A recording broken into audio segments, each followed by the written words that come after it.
Gladiators and contenders have undergone considerable training to appear in this videotape.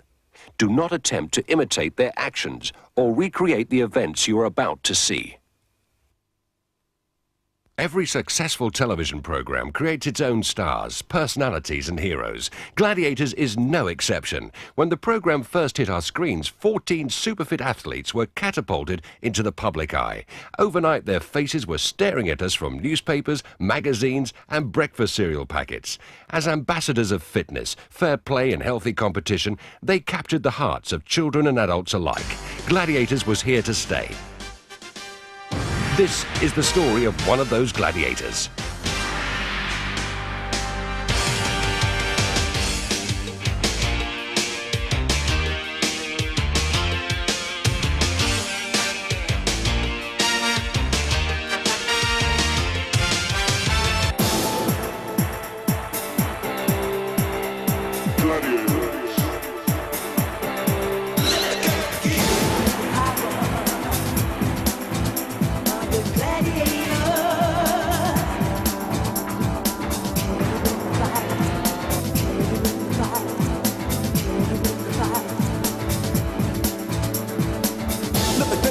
Time to come along. You can take control and feel the drive. Going down to the final eliminator. Let's go and breaking it down with the gladiators. Once again, the ultimate challenge is back. You better be ready, no time to relax. Cause if you meet your opponent on the wall, you better pick up the pace or you'll be taking a fall. Twisting and turning up on the start buttons. Playing the joust, having a club box. Club over clubs, the only rule of the game. Keep your seat, compete to win, claim the fame.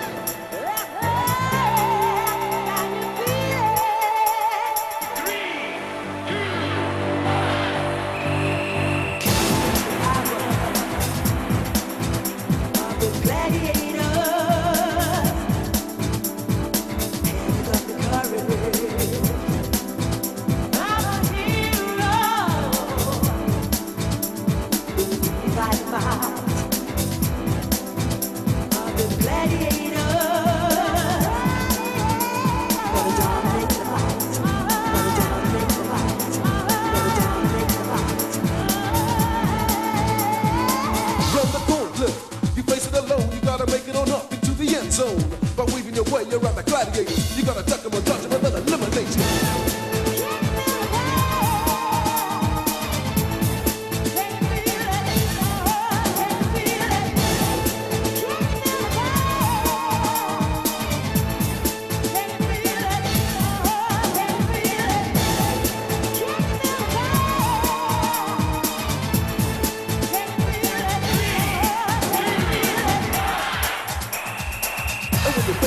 Don't underestimate it. You'll be a fool to think that it is overrated. Cause you may see a dark town block out a lunch. You only wanna run, but it's time to fight. And when you face the dude, don't underestimate it. You'll be a fool to think that it is overrated. Cause you may see a dark town block out a lunch. You only wanna run, but it's time to fight. And then you feel your knee bone turn to jelly. Boom, boom, hit by the shovel.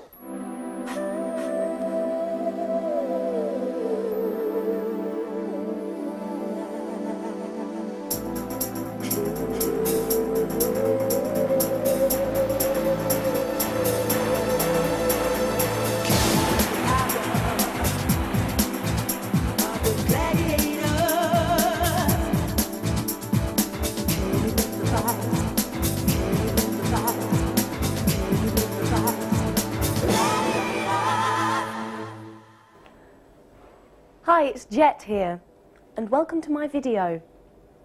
You normally see me scaling the wall or hanging from the rings and hang tough. But I'm going to take you outside of the gladiator arena to see the girl behind Jet. A lot of questions that you've asked in your fan mail will be answered as you see me teaching and lecturing in dance and fitness. You see me playing the flute and singing. You see me presenting and broadcasting. Lots of different things, all the things that make Jet who and what she is. Before all that, there's something that, as gladiators, we have to do every day to try and keep our edge over the contestants. I want you to join me for a workout right now.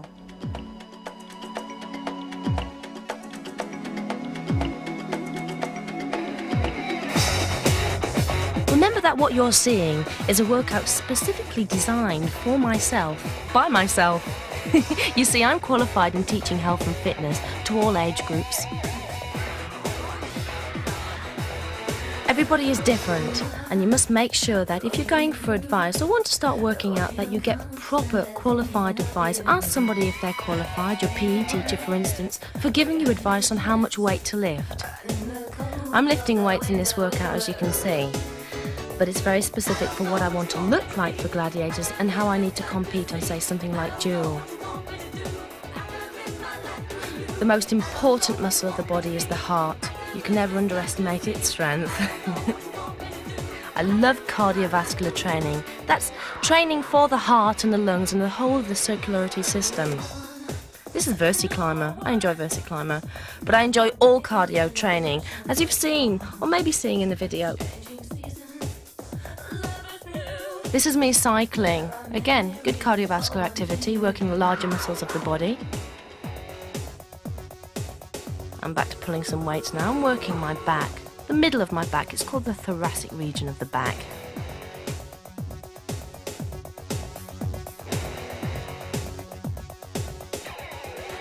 Oh, swimming. Swimming is a great exercise. Sometimes I do it at the end of the workout just to cool off or to add some more cardio training. No stress on the spine or joints of the body. You see, since the war, we've become very sedentary. I just want you to increase your activity levels into your weekly and daily routine. You'll find that's quite enough to maintain how you look and feel fitter and stronger and even better about yourself. Looking after yourself is one of the hardest lessons we'll ever learn. I learnt it the hard way, but I can honestly say I've got there now. I'm enjoying a shower here. It's a jolly nice shower to enjoy myself in, I thought. Let's answer some more of your questions. Let's take you back up to the gym and answer some more of the questions that you asked in my fan mail. I was born in Middlesbrough General Hospital, and then I was brought up in Billingham, which is just a few miles outside of Middlesbrough, still in the county of Cleveland. And I was born on February the 13th, 1970, apparently on a very stormy night. And the first thing the midwife said to my mum is, "You've got a beautiful son, Mrs. Udale."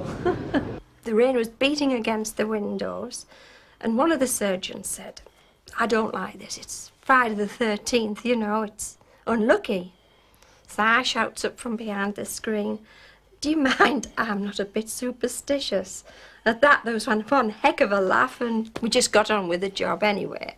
She arrived, and, well, from there, we knew very well she had arrived. She was full of energy from the word go.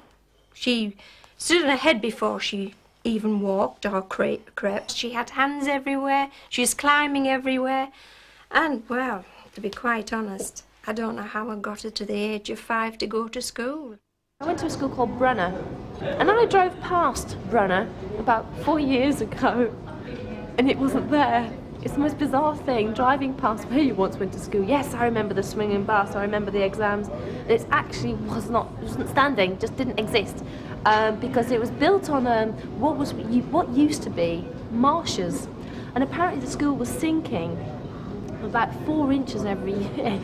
They amalgamated the school with another school nearby and called it Billingham Campus School. Well, look at here. That's me in the pink leotard. My friend Julie has the pink all-in-one on with a rather fancy long white skirt. I couldn't afford a long white skirt, so I made myself one out of sequins. I'm 10 here, and this is the first time I'd ever danced. I was so heavily into my gymnastics that things at school like this sort of just fell into place, but I did enjoy myself. At school, I showed obvious talent in various subjects, like everybody. Whoop, little free walk over.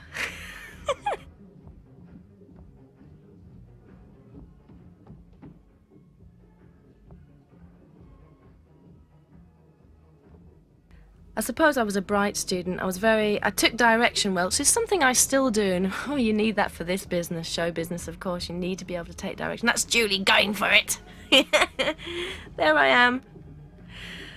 I can't believe that they took this footage. This is footage of a friend of my father's, one of the first video cameras I think that was ever invented. My gymnastic childhood stems back from 1976 when I watched Olga Korbut on television. She had such a panache and a kind of it was so attractive. It wasn't just the sheer competitiveness and how brilliant she was as a gymnast, because back then the standard was very different as to what it is today. I took up gymnastics, and continued gymnastics up until the age of 13. During that time, I was North of England Junior Gymnastic Champion for 4 consecutive years. I competed at a lot of big events. I maintained a standard which was pretty good for someone of my age and size, because at 11 I sort of shot up and quickly grew into a woman by the age of 13. These are some shots from the first clubs that I attended. One of my early coaches, Derek Gillespie, had to very quickly hand me on to Whitburn Gymnastics Club in the northeast of England, where the training facility was better. This is me, round off, double flick, and a somersault out of camera. June Groom, the lady talking, has an OBE for all her work that she did in sports education for the north of England. That groovy guy in the background with a funky tracksuit on is my dad. The photograph on the left is when he was 17. I think you can see why I needed to be a gladiator. It was always something, I don't know, how do you describe it? Panache, I suppose that's the word. Something about the pleasure to want to do it. And that, I think that showed through a great deal throughout a gymnastic career. But it got to a point where Derek Gillespie said to me, Jack, I can take her no further. She has to go now to the Centre of Excellence, which is at South Shields. And it was a Mrs. Groom, of course, who was the chief coach there, and chief coach in the North East for all young ladies gymnasts. And, of course, that's where she went. And she finished her career there at the age of about, 13, 14-year-old, I think. Having a thought, I think she'd said something about at that time, she felt she'd done as much as she could do, but she was growing into a young woman then. Yes. And as you go into a young woman, of course, you begin to see the risks a little bit more, and I think a little bit of that was in there. I had one mental block, in fact, one night in the gym, and that is when I thought, well, hey, is it going to get worse, or am I going to get through it with no problem? And my father would then turn around and said, if you're going to pack him while you're at the top, choice is yours.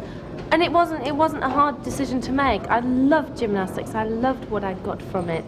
The discipline, the artistic and creative freedom, and also the competitive element, which along the years obviously has come back in a show like Gladiators. Her work on the floor always suggested to me that he was somebody also in love with dance. There was that something I mentioned earlier. You could see it, and you could see it in a performance. So immediately she finished her gymnastic career, within a week, she said, Dad, into the car, off to Darlington, and it was there where she started a dance career.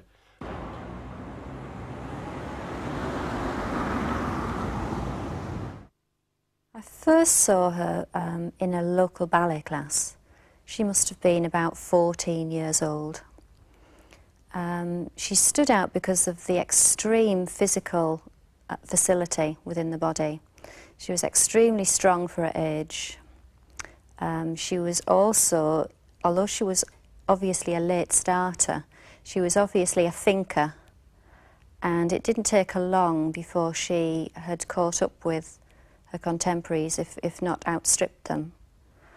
And she also had a very obvious love for music, which shone out in a very visible way, and it isn't very often you see those two qualities combined in a student, where they're physically very able and they're also very musical.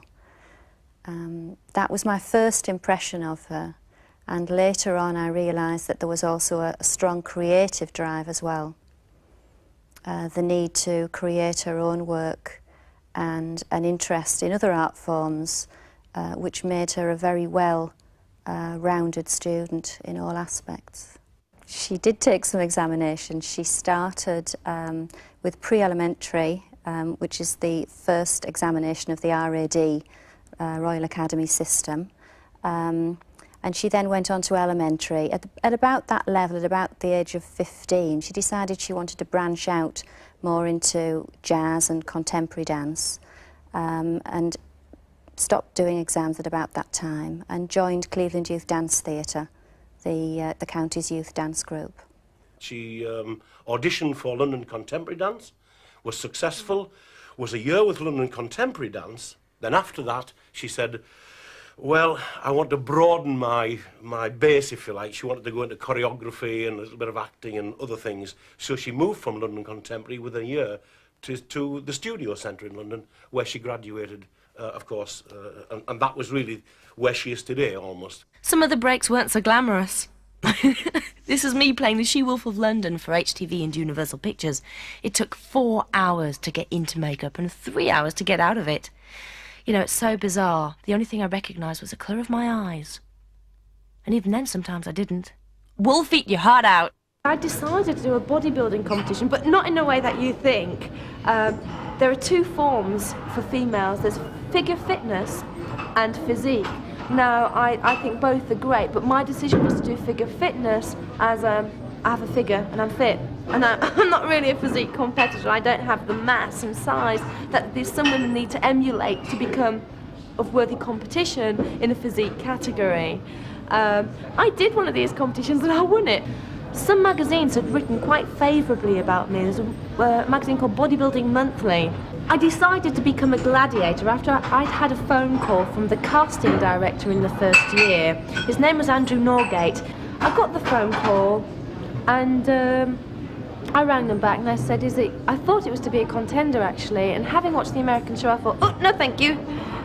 You couldn't bear me enough to be a contender on a show like that, because they were incredible. And I still look at our contenders and think, wow, the drive, the will, the confidence, the sheer competitive spirit to be a contender is beyond me. It's something that I don't think if I was a gladiator I would look at the show and think, I want to be a contender.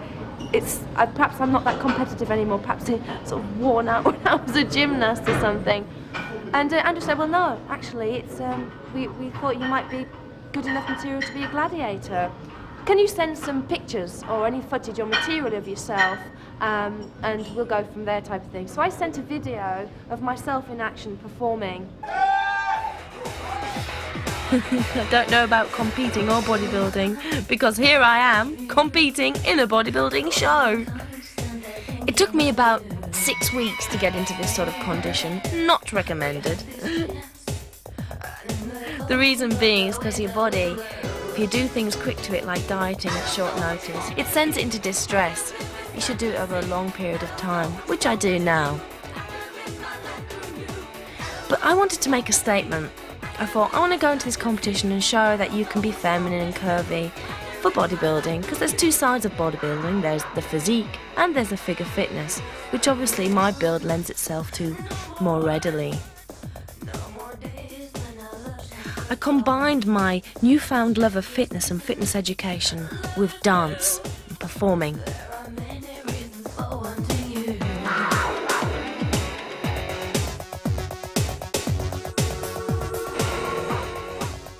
I really enjoyed doing it. It takes a lot of guts to pour yourself into a bikini and stand in front of an audience and do this sort of stuff.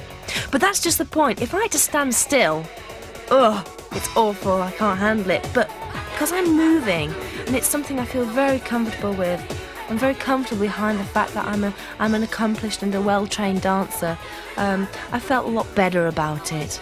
And that's why I choreographed a routine like this rather than standing and doing poses, which are fairly traditional in figure fitness and in physique competitions. You know, I got penalised for doing routines like this, but it did get me noticed. Because this is the very video that I sent into the casting director of Gladiators to get me an audition. Ouch.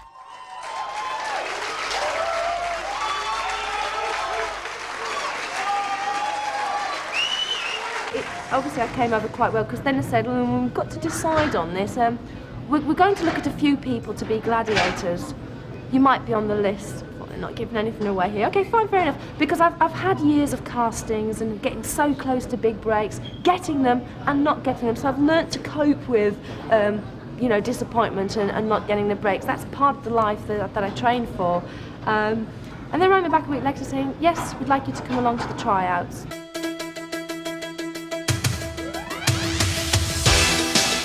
Wait, she's doing that splitty thing again. During the next few minutes of the video, you'll recognise some faces that you've become very familiar with. Oh, not so familiar with, that's Cobra, and here's Scorpio. Scorpio and I go back quite a bit. We did the She-Wolf tryouts together and we both got right down. She did very well. She looked awesome even then. It's funny because we were put against each other in the Gladiator tryouts. Cobra. You've got to remember, none of us were gladiators at this point. There's me at the back, tugging my hair, all pumped up, trying to make myself look bigger because I felt very intimidated by all these very big people around me. Scorpio and I battled it out together. We also encouraged each other. She was incredible, shouting over to me all the time, come on, we can do it. She obviously did it a lot better than I.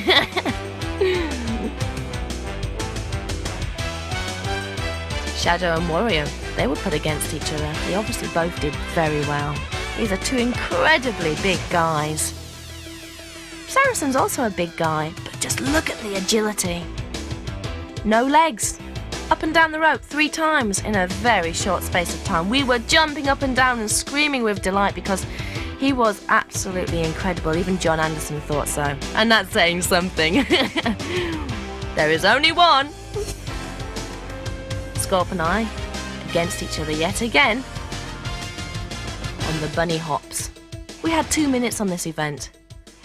She was shouting over again, come on. So was John Anderson. And you'll even see, right towards the very end, she's still there, supporting. I was just too tired to acknowledge her. You're seeing Shadow and Warrior doing exactly the same thing now. You've got to remember these guys have been going for 2 minutes, and they're coming towards the end of the run, and they're just as tired. These are incredibly big guys, so obviously their heart's got to work that much harder to get the blood and the oxygen around their bodies. Whew. I wish I could be the dual master that Shadow is. Perhaps I should take some lessons. Here we are doing our squat thrusts, and I'm doing them very sloppily. But I got through.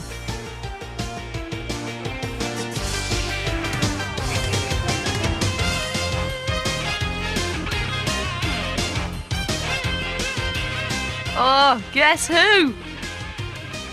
Our director took one look at him in the auditions and said, that is our Wolfman. We had to get our chest over this high beam. This wasn't about strength, this was about momentum and agility, something I have plenty of being a gymnast.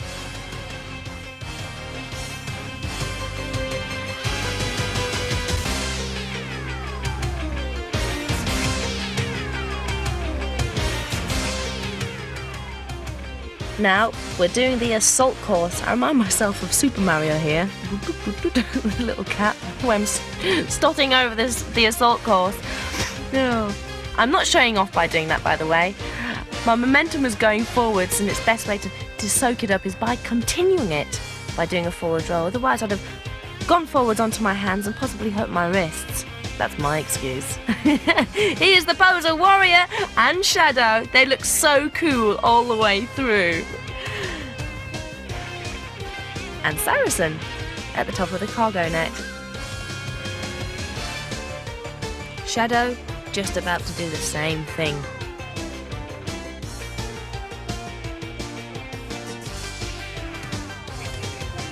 I've got to say, the tryouts were very hard, something we all felt for the next few days.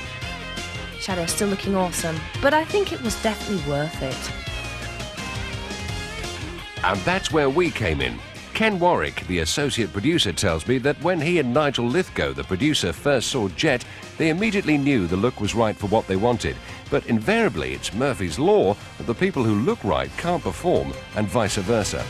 So they were delighted when not only did she look right, but went on that afternoon to virtually outpoint every other female in the room. As far as they were concerned, she was on her way to the National Indoor Arena in Birmingham and her first Gladiator series. And the rest, as they say, was history. The audiences immediately took her to their hearts, and as with all the other gladiators, the newspapers and magazines couldn't get enough of her. It was overnight stardom.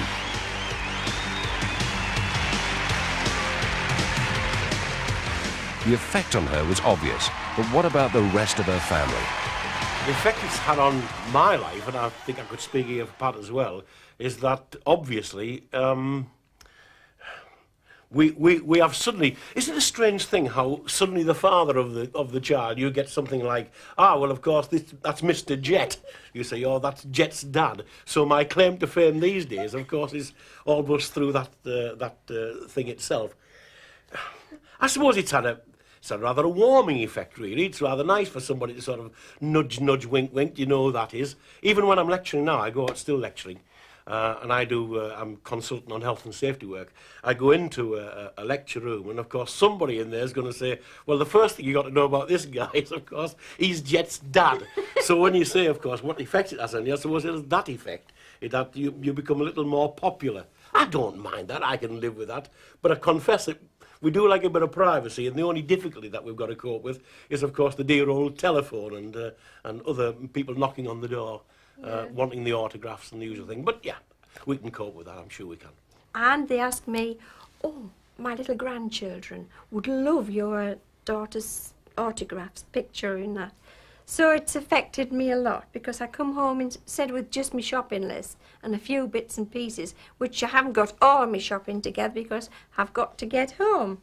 Unfortunately, I've got lists to get this one's autograph, you know, and lists for a... So it has affected us quite a bit, I must admit. But we do our best for her. And then all to us too.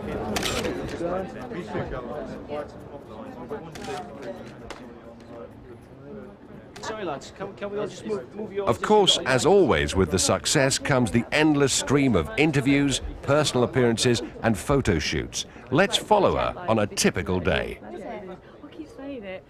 Here she is on a PA for the anti-smoking campaign Snog, Not Smog, where she was voted as being the girl most men would like to kiss. It's quite bizarre. I have to stop myself sometimes and think, look, this is the role you're in now, this is the game you're playing, you're in a business where people will be criticising them from the outside and making judgments purely on image or the athletic side that they see behind Jet. Of course, I know me and I do lots of other things, so it's really hard to get sort of an outside perception on it, and something like this has made me quite aware of that some people obviously find me attractive, which I do find bizarre. I'm totally modest, aren't I? I must say, Shane, you are controlling yourself so well. You're just sitting there so calm, and inside you just must be thinking, wow. I'm just a bag of nerves shaking, waiting for the big moment. Let's see the hands, are they shaking? Definitely. Just a little bit, just a little bit. So away we go. No, why? Now you've met me, what do you think? It must be really bizarre when you like look at someone in a magazine or on TV and think, wow, she's nice or he's nice. What's it like when you actually meet that person? You do look a bit different from what I imagined you to look like in the papers. Not in your costume, so it's the first time I haven't seen you in a costume, I think. Yeah. A little bit different from the papers. A little bit different. What about yourself? What do you think of Shane now you've met him? You must have heard about him. What do you think now you've met him? I think he's lovely. I mean, he's athletic and intelligent and handsome and he's saying carry on. Will you come back next week and tell us how you get on? Yeah. Oh, we will, Chuck. So away we go. Can we have the big moment again? Just yeah, sure. This is well, actually, this is the first time you're about to kiss for the first time. This is what you've always wanted. So what feelings, last thoughts before it happens, going through your head? Oh, just really nervous now. What about for you, Jack? Really nervous. I think I'm going into combat like in Gladiators again. I'm combating my nerves, having you guys all listening to me while I'm snogging, basically, a complete stranger. Any final chat-up lines? No, none coming to the mind at the moment, just shaking. Oh, he's just shaking. He's just shaking. You have this man, an uncontrollable wreck. I don't know why. Away you go. Bit of noise, Okay. please.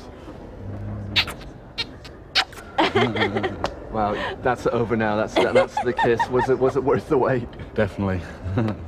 Yeah, I mean, there are two parts to the addiction. There's the habit. Lots of people get addicted to the habit, which is what they find when they get into a particular situation that it's very hard to break. For instance, if you're going out to the pub to have a drink or whatever, you always associate that drinking and smoking. And other people do get much more physiologically addicted. So there are two kinds of things you have to break there, two kinds of addictions. It's very sad because obviously, you hear of a lot of adults who are so craved on packing because it must be costing them a fortune. They've spent probably 20-30 years smoking, probably put quite a few nails in their coffins as well, and it is quite sad. But anyway, I'm sure Snog Not Smog is doing a great job with the Health Education Authority behind it. Thanks, Kate. Thanks very much. Thanks, Shane. And then straight into the car for a biographical interview with News of the World Sunday magazine, who are doing a feature on her. Music all the way through my childhood. I played the violin. That was very quickly traded in when I was 11 for the flute, because they get a more satisfying sound more easily out of the flute.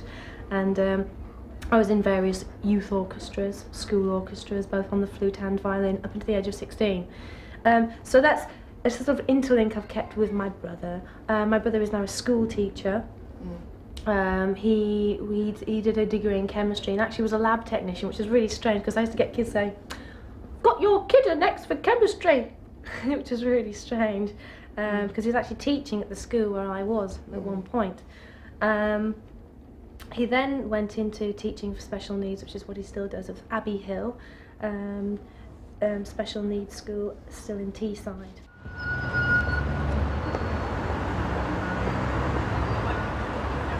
Well, as you can see, I'm outside BBC Broadcasting House, where I'm going to be presenting a show called Take 5 on Radio 5. Here's my script. It's all there. I've had it all rehearsed. It's all ready. I've been doing it for about a year now, but I get nervous before every show. It's great when you're running your own show. But today it's really interesting because Saracen is going to be coming in because he's going to be taking over from me. He's going to be running his own show tomorrow. Well, enough of this banter. I've got to love you and leave you because I better go and get on with my job.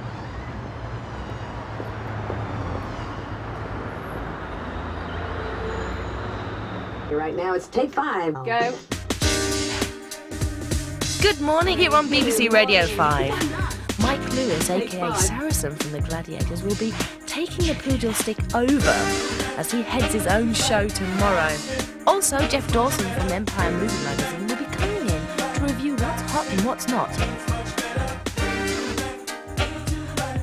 And who will win the Oscars? Gladiators. Go. And of course, it's my last chance to play with you guys out there, my gladiator game, Danger Zone. So if you, like 25,000 other people, fancy being on Gladiators or being a gladiator or contender, whatever it may be, then here's a much simpler way to play with me, as you can play the radio version. You're going to be facing me on one of my favourite events, the Danger Zone. But if you're thinking of seeing a film this evening or over the weekend, then my guest this morning will be able to help you out. Jeff Dawson is here. He's Take 5's film reviewer, and I've got my popcorn ready, Jeff. So, Wayne's World 2. Wayne's World 2. Do the jokes travel across the Atlantic? I'm shot. I've gone away. I've peeked and gone. Do the jokes travel across the Atlantic as easily, perhaps, as they did in the first one? Yeah, I didn't think it was quite as good as the first one. The first one, you know, Wayne and Garth, you know, as they say on the advertising, you'll laugh again, you'll cry again, you'll hurl again. Is that what they say? Which you do in measure, but when in the first film they were quite fresh, the characters, you didn't know anything about them, and now you're kind of a bit familiar with them, so it kind of loses it a bit, but it's still very entertaining. All the very best. Good luck. Contender ready? Yeah! Wait! Gladiator ready? Great, that was a good one. Yes, I'm ready. 3, 2, 1. Go back. Okay, multiple choice. The type of dogs most frequently used for racing are A. Labradors, B. Greyhounds, or C. Jack Russells. B. It is. What am I describing? It's a game of struggle in which two teams test their strength by pulling against each other with a rope. The teams stand at opposite ends. Yes. Name 5 different sports you can do in icy conditions. Ice hockey. Yeah. Skating. Yeah. Skiing. Yeah. Football. Yes. Football. Come on. There's No to football. No to football. There's all sorts of things. You can go skating, perhaps. Formula 1 racing. Oh, right. You've won a prize anyway of. Contender, you've won a Gladiator backpack. Oh wow! Yeah. Let's take that to school next week. Oh, it'd be great if I could perhaps sign it or get Saracen to sign it as well. Who's your favourite guy in the show? Shadow. You're not meant to say Shadow. Okay, moving swiftly onwards.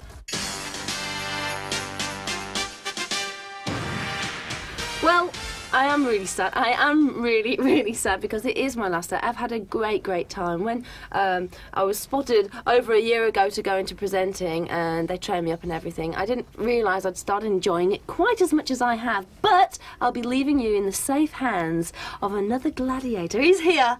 He made such an entrance. It's Mike Lewis, better known to you as the one and only Saracen, the heartthrob of the group. Are you ready? Are you ready to take over the mic? Yes, I'm ready. I've been prepared. I've been watching your show this morning. I I've picked up a few tips. Yeah. So, yes, I'm ready to hit the airwaves. Hit the airwaves tomorrow, Yes. first thing. It'll be your first radio programme, won't it? This will be, yes, my first. But you've been in loads of interviews over the past couple of years with the show, haven't you? So I have been, but I haven't actually had my own show, and this will be mine. Yes! My own very own. Your very own first radio to show us. Are you looking forward to it? Yes, I am as it goes. Yeah. Bit nervous. You don't. I mean, if you weren't doing this, what would you be doing normally? Because I'm very proud of Saracen because we're very busy in Gladiators. He is one of the guys that has managed to hang on to the other elements of his life, which is. I am a full-time fireman. Wow. Unworthy! I am unworthy! Let's get off the floor, Jen. Get off the floor! It's great. I mean, obviously, you go around saving... It's just a little job that you go around saving people's lives. Yeah, in my spare time I go around and rescue a few cats out of trees and things like that. Yeah. Do you ever get frightened in your job? No, it's not a frightening job. Right. It's quite a good experience. You are a real-life superhero. Well, I'm going to have you. to start wrapping up the show here because we're running out of time. Who's going to be your guest and who you got on your show? My guest tomorrow is Tom Harris. He's a specialist in special effects. Right. And he does special effects on such shows as London's Burning, Right. which we'll be discussing tomorrow. All right, excellent. Jeff and Saracen, I've got to bid you goodbye, and all you guys out there before I trail the end of the show. Thank you very much. Bye-bye. Stay fit, fun, and funky forever, and until next time, I'll see you then.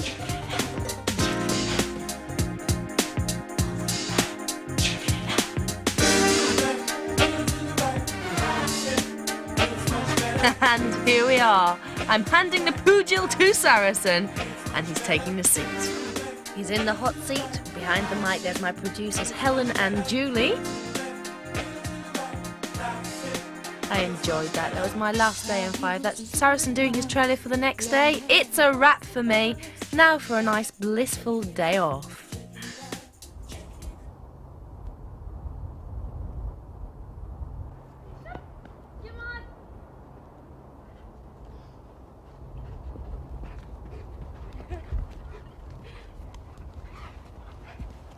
God, I'll have to get my lead to pull me up next time. This is just one of the things I like to do when I've got time to relax, is that I come here, this is the North Downs in Surrey, and I'll do some lovely brisk hill walking with my dog. As I said, I will get a lead for him to pull me up the hill in future, but when I'm preparing for Gladiators, you'll find me actually running. I'll have my running gear on, my Ron Hills and lots of other Fandango stuff, but I still have the same hat, so still a black, eat your heart out. There's lots of other things I like to do when I'm relaxing. I love music, all different forms of music, classical right through to Aboriginal and South American. I play classical violin and flute, although I play the flute more now. I don't have time to play the violin. But what I've done in the last few years is go more into jazz and other sort of modern forms of music. My brother, who's been writing music for years, was sort of influenced by groups like Genesis and Pink Floyd. So I had that in morning, and my father, who's very classical based, had a lot of opera playing. He sang quite a bit, had a great voice. And so I was very confused. I had my sort of classical opera here and Pink Floyd here. But a great awareness of music arose through being brought up with that around me. And I play sometimes with my brother. I'll front his band and I'll play the flute, fronting his music.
time. She reads her maps to move along, back to lands extolled in virtue by elders in her youth. But then to find lost in deserts unharmed, left behind on her knees down to pray, to bring down the rain, bring down the rain, to ease the pain, just once again. Bring down the rain, bring down the rain, to ease the pain, just once again. Bring down the rain, oh Lord. Bring down the rain, bring down the rain,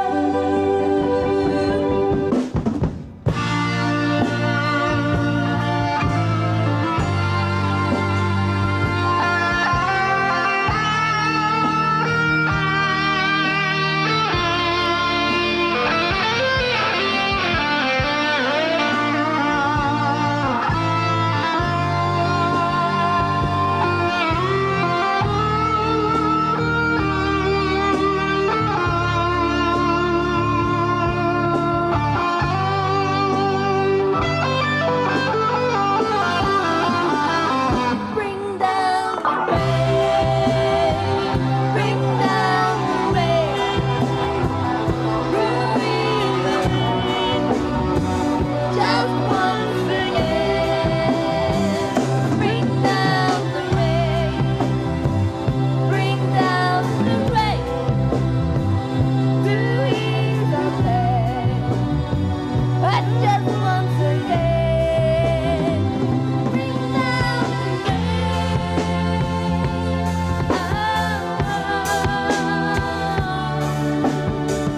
bring down the rain, bring down the rain, to ease the pain, but just once again. Bring down the rain, bring down the rain, to ease the pain, but just once again. Bring down the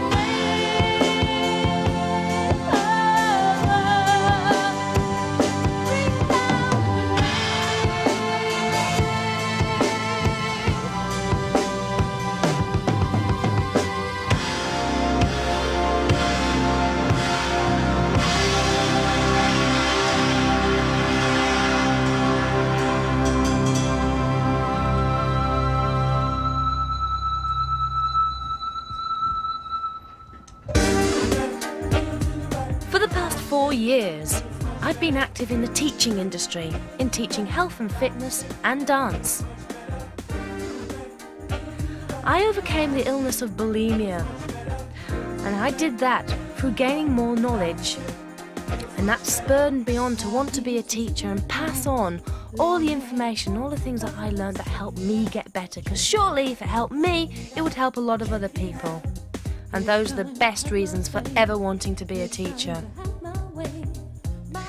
With teaching aerobics, you've got to have your teaching points clear and concise. You've got to be well qualified physiologically so you know what you're doing with the joints and the body so you're not damaging anybody. Be able to accommodate people in a group that might have injuries, or might be in early stages of pregnancy, or might be a lot younger or a lot older than what you think they are.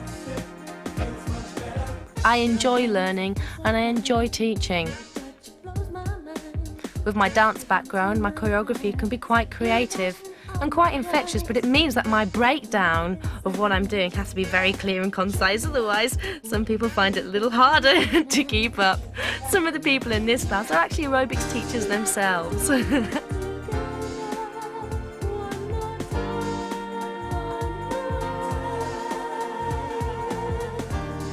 While I'm being Jet, I don't get the chance to teach consistently like I used to over the past 3 years.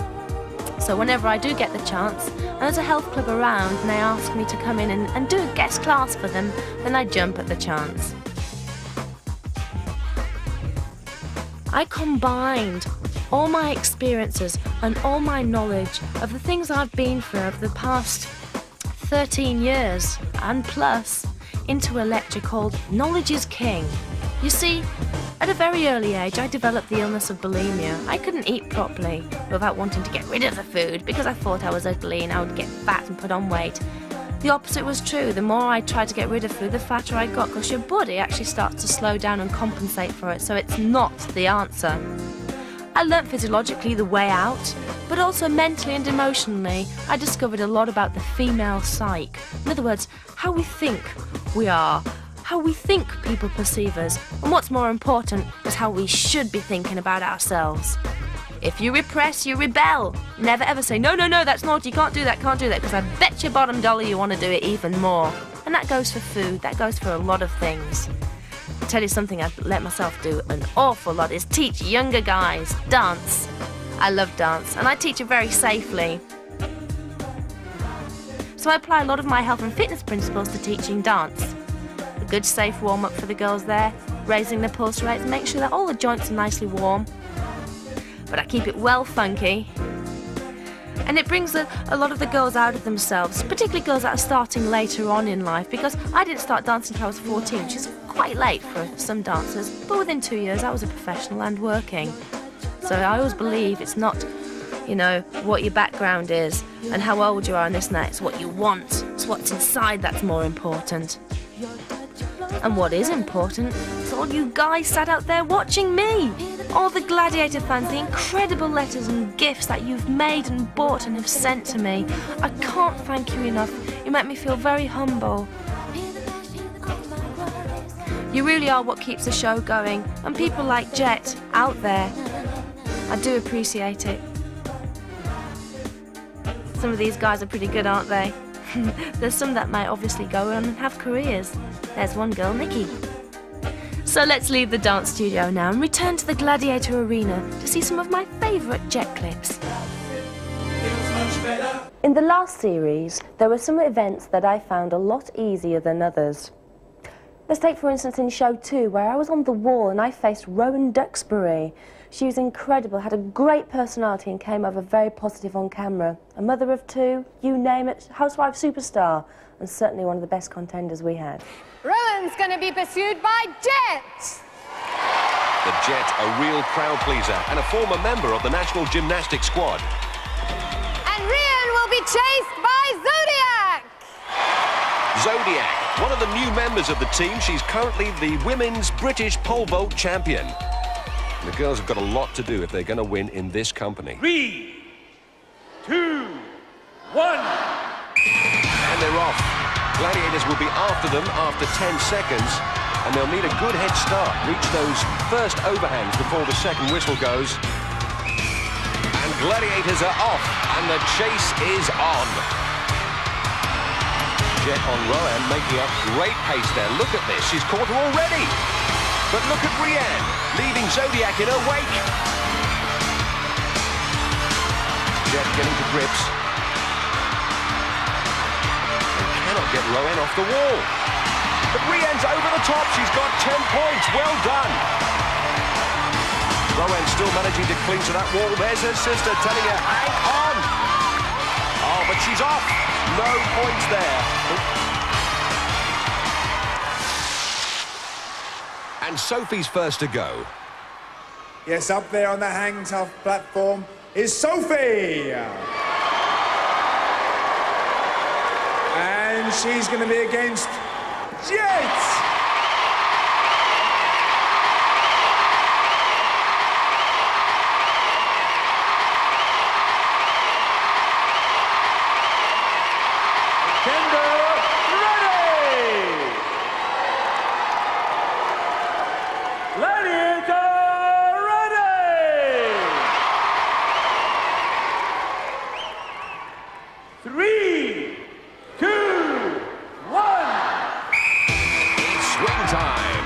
school teacher Sophie swoops out into no man's land. 50 feet between her and Jet's platform. And both girls look very comfortable up there.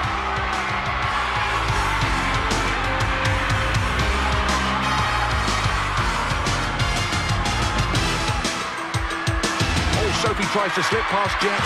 And Jet goes for the body scissors. And Sophie tries to tie her up. Jet puts the weight on her body, presses the down button, and it's final time. Oh. Now, has Jet hurt her back? No, she's fine. And next up is our power lifter, Helen.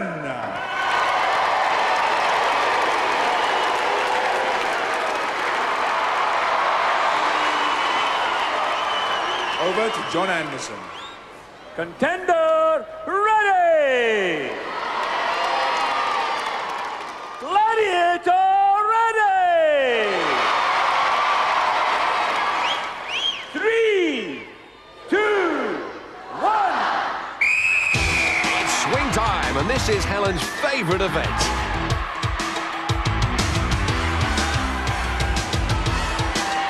Well, she's certainly got the upper body strength. But is it a match for the skill of Jet?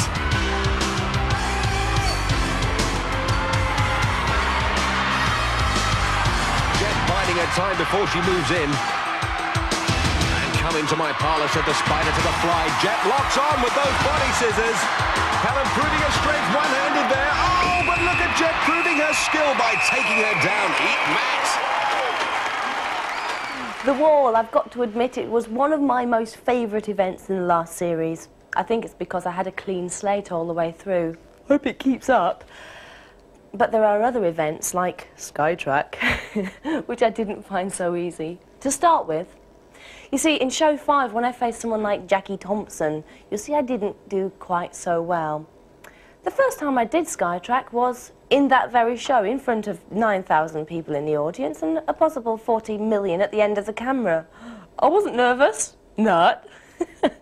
You see, the morning when we actually prepared and rehearsed for something like Skytrack was when I just had a small injury in my back, which needed seeing to, so I couldn't be there for rehearsals. And I thought, oh, Jet, well, she's agile, she's fast, she's one of our lighter gladiators, and Skytrack should be no problem for her. Take a look at this. Gladiators ready! There's the detonator. The gladiators will attempt a strike. 3, 2, 1. Oh, Jet a little previous on that start, but the ref's letting it go. And look at Lightning accelerating. It's like she's got into another gear.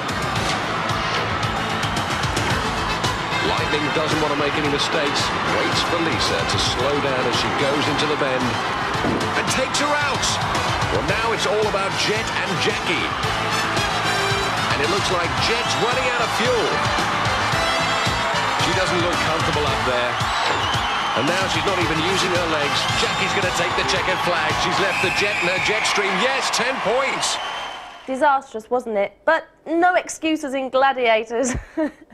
Because in show 7, you'll see that I improved slightly. I faced Cyrilene Clark, and I'd also discovered, because I'd had a little bit more chance to discover this new event, Skytrack, that my harness needed some serious readjustment. I think it made a bit of a difference. 3, 2, 1. Away first time, it's Zodiac on Susan, Jet chasing Cyrilene.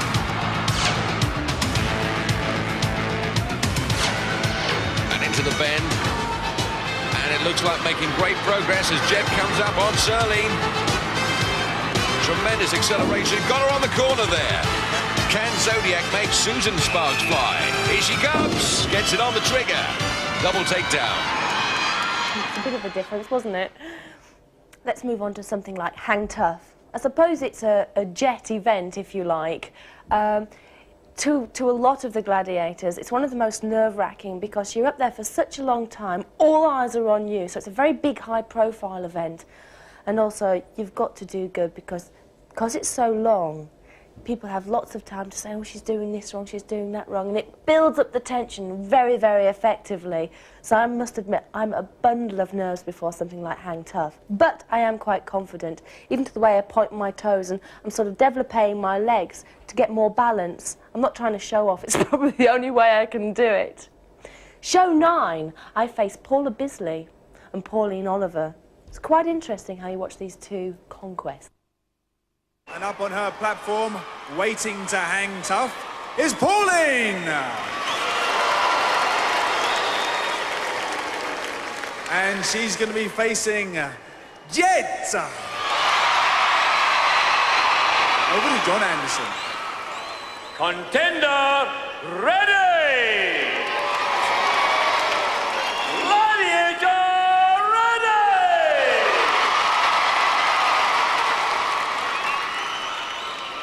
Three, two, one. It's swing time. Now, Pauline didn't do very well in this event last time out. Not at all comfortable up there.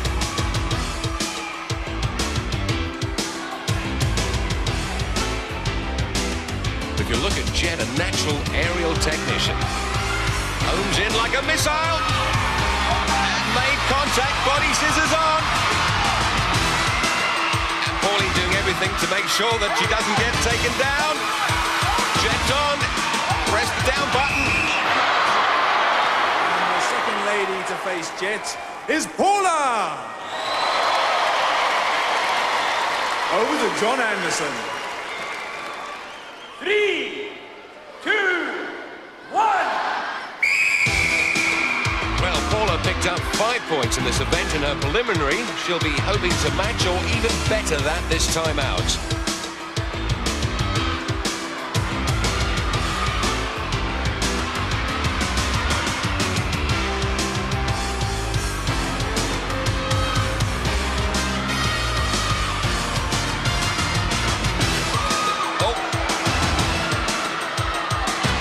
Out for those body scissors, Paula, and I wouldn't turn your back on the Jet either.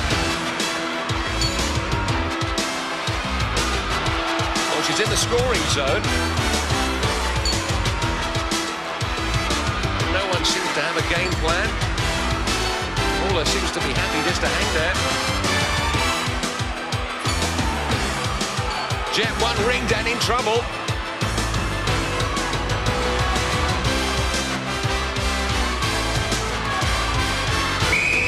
Time up. Well, Jet not getting to grips at all there.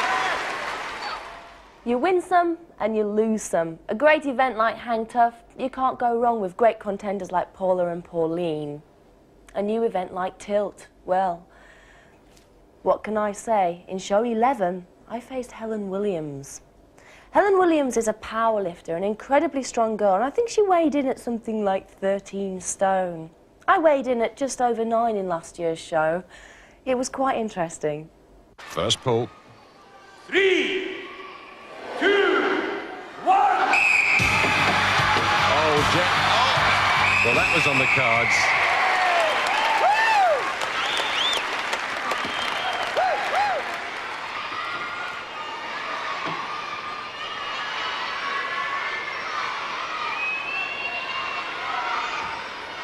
Take the string. Second pull.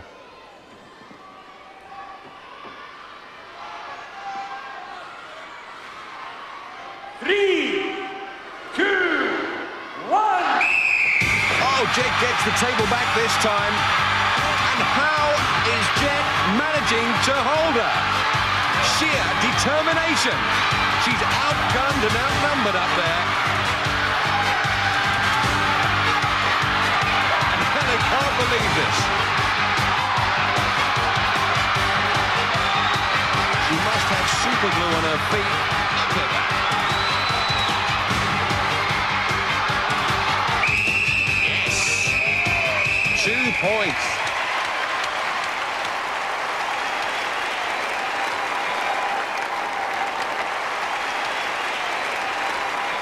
Interesting, huh? It just goes to show it's not always size against size and strength against strength. Looks can be very deceiving. You see, a lot of it is what's in here and in here. If you believe in yourself enough, and not just in a show like Gladiators, but throughout a lot of things in life, you can get there and you can do it. I didn't win, but it wasn't the winning that was important. You'll see, you go on to win in other things. In show 14, I face Helen again, but on an event like The Wall, which I've already said is very much more up my street. 3, 2, 1. Well, let's go. As it's the semi-final, first to the top picks up 10 points, second to the summit 5, and we've made it tougher by removing some strategic hand grips at the top of the wall. Here comes trouble. And the contenders' high hopes turn to high anxiety as Zodiac and Jet begin their ascent. And Jet closing in. She's got Helen's ankle.